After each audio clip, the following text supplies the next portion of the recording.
வணக்கம். சனி பகவானுடைய பெயர்ச்சி பற்றி பலவிதமான கருத்துக்கள் சொல்லப்பட்டு கொண்டிருக்கின்றன. எது சரி எது தப்பு என்கிற குழப்பத்திலே நேயர்கள் இருக்கிறார்கள். நாங்கள் உறுதியாக உங்களுக்கு சொல்ல ஆசைப்படுவது என்னவென்றால், சனி பகவான் ஜனவரி 26 ஜூன் மாதம் 20 வரை தனுசு ராசியிலே இருக்கிறார். ஜூன் 21 அக்டோபர் 20 வரை விருச்சிக ராசியிலே இருக்கிறார். அக்டோபர் 21 திரும்பவும் அவர் தனுசு ராசிக்கு வருகிறார். ஆக இப்போ விருச்சிக ராசியிலிருந்து ஜனவரி 26 சனி பகவான் தனுசு ராசிக்கு வந்துட்டார். இதை அதிசாரம் அப்படின்னு சொல்லுவாங்க. அதாவது வேகமாக வர்றார் அப்படின்னு சொல்கிறது, வேகமாக போகிறது.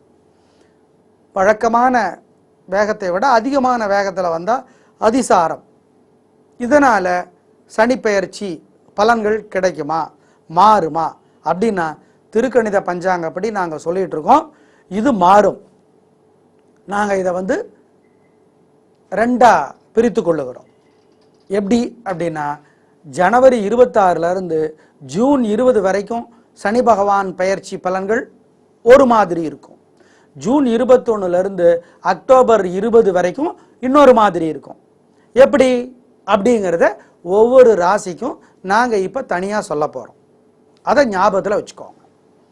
சரிங்க, எப்படி இருக்க போகிறது இந்த சனி பெயர்ச்சி இப்போ பார்க்கலாம். கன்னிராசிக்கார நேயர்களே, ஜனவரி 26 முதல் ஜூன் 20 வரை அர்த்தாஷ்டம சனி, அதாவது நாளில் சனி. எனவே ரொம்ப கவனமாக இருக்கணும். எல்லா வயதுக்காரர்களுக்கும் எல்லா வகையிலும் எந்த துறையில் இருந்தாலும் எல்லா வகையிலும் பிரச்சனை இருக்கும். எனவே கவனமாக இருந்துக்கணும். பரிகாரத்தை முறையாக செய்யணும். பரிகாரம் என்னங்கிறத கடைசியில் சொல்கிறோம். ரொம்ப ரொம்ப கவனமாக இருந்துக்கணும். ஜூன் 20 அக்டோபர் 20 வரைக்கும் திரும்பவும் சனி பகவானுடைய உதவிகள் அதிகமாகும், தைரியம் அதிகமாக இருக்கும். எல்லா வகையிலும் எல்லா துறையினருக்கும் எல்லா வயதுக்காரர்களுக்கும் உதவிகள் அதிகமாக இருக்கும் ஜூன் 20 அக்டோபர் 20 வரைக்கும். ஆனால் அக்டோபர் 21 மறுபடியும் எல்லா வகையிலும் எல்லா துறையினருக்கும் எல்லா வயதுக்காரர்களுக்கும் பிரச்சனைகள் அதிகமாகும். எனவே கவனம். ஜூன் 20 அக்டோபர் 20 வரைக்கும் நல்ல காலகட்டம். மற்றபடி முன்னாடியும் சரியில்லை பின்னாடியும் சரியில்லை. பரிகாரங்களை முறையாக செய்யணும். அர்த்தாஷ்டம சனி, ரொம்ப ரொம்ப ஜாக்கிரதையாக இருக்கணும். ஜனவரி 26 டு ஜூன் 20, பிறகு அக்டோபர் 20 முதல் 2.5 வருடங்கள் கவனமாக இருக்கணும், ஜாக்கிரதை. சனிப்பெயர்ச்சிக்கான பரிகாரம் என்ன அப்படின்னா, ஒவ்வொரு சனிக்கிழமையிலையும் அசைவ உணவு தவிர்க்கணும். ஒவ்வொரு சனிக்கிழமையிலையும் காலையில் சாயந்தரம் 2 வேளையும் கோயிலில் போய் சூரியனுக்கும் சனி பகவானுக்கும் ராகு பகவானுக்கும் நெய் தீபம் போடணும். அல்லது எரிஞ்சிட்டு இருக்கிற தீபத்தில் நெய் சேர்த்தணும். அல்லது ஆஞ்சநேயர் கோயிலில் போய் இதே மாதிரி செய்யணும். உடல் ஊனமுற்ற ஏழைகளுக்கு நீல நிற கருப்பு நிற ஆடையை, ட்ரெஸ்ஸை, கருப்பு ட்ரெஸ்ஸு அல்லது ப்ளூ ட்ரெஸ் எடுத்து தரணும். நெய் பருப்பு எள்ளு கலந்த சாதத்தை ஏழைகளுக்கு அன்னதானமாக கொடுக்கணும். அவங்ககிட்ட இருந்து நன்றி எதிர்பார்க்கக்கூடாது. அதே மாதிரி நெய் பருப்பு எள் கலந்த சாதத்தை காக்கைக்கு வைக்கணும். அதை மறந்துடாதீங்க. அப்புறம் ஒவ்வொரு சனிக்கிழமையிலையும் சுந்தரகாண்டம்ங்கிற புஸ்தகம் படிக்கணும். அதுக்கு முன்னாடி விநாயகராவல்ங்கிற புஸ்தகத்தை படிச்சிடணும். அப்புறம் ஒவ்வொரு சனிக்கிழமையிலையும் பகல் 1 மணி வரைக்கும் அல்லது இரவு 7 மணி வரைக்கும் பால் பழம் மட்டும் சாப்பிட்டு விரதம் இருக்கிறது நல்லது. குறிப்பாக இந்த ஜனவரி 26 ஜூன் 20 வரைக்கும் மகரத்துக்கு 7.5 சனி, கன்னிக்கு அர்த்தாஷ்டம சனி, ரிஷபத்துக்கு அஷ்டம சனி.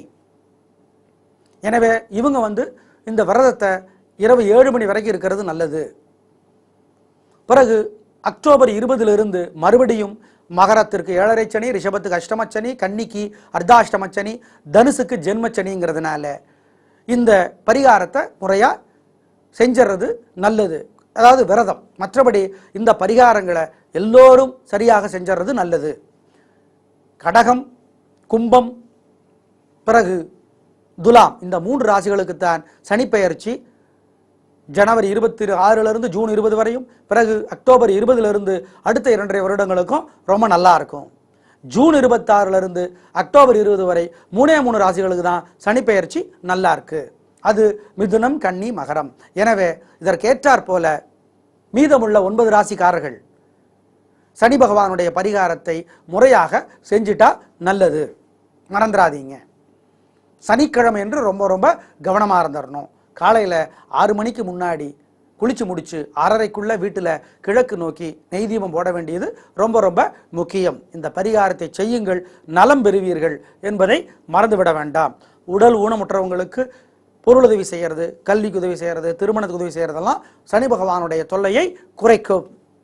எங்களுடைய கணிப்பு திருக்கணித பஞ்சாங்கப்படி செய்திருக்கிறோம். திருக்கணித பஞ்சாங்கப்படி தான் மனிதர்களுக்கு செய்யணும். வாக்கிய பஞ்சாங்கங்கிறது கடவுளுக்கு என்பதாக சொல்லப்பட்டிருக்கிறது. எனவே பரிகாரங்களை செய்யுங்கள், நலம் பெறுவீர்கள். நன்றி, வணக்கம்.